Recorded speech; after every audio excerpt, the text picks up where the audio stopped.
ខ្លួនច្រកកោនរស់ក្រអមមីគីអាជីកាងារអាគីស្នេជីវិនប្រថានគ្រោះថ្នាក់បានគ្រប់ទីបំរើពាំងលីជូនជាតិខេមរាជូនខ្លាំងប្រឹងប្រែងទាំងថ្ងៃទាំងយប់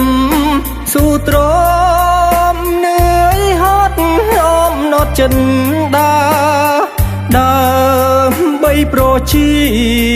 មានចរន្តប្រាការនឿយហត់ប៉ុណ្ណាក៏មិនហាស្ដី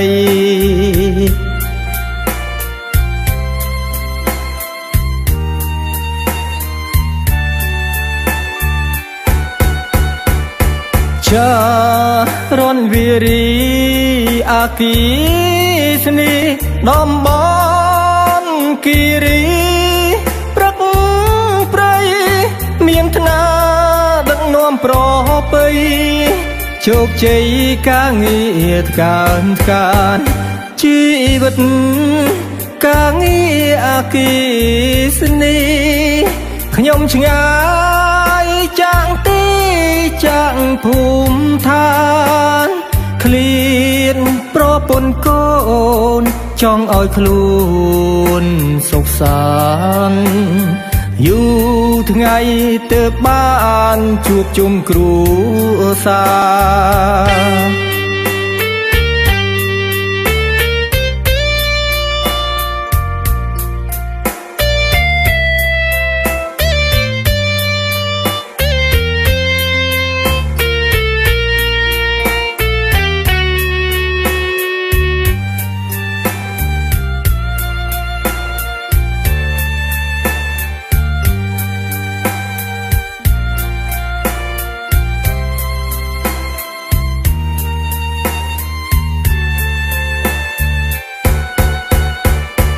ចា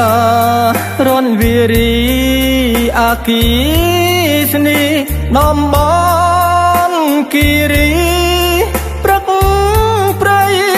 មានថ្នាដឹកនាំប្រពៃ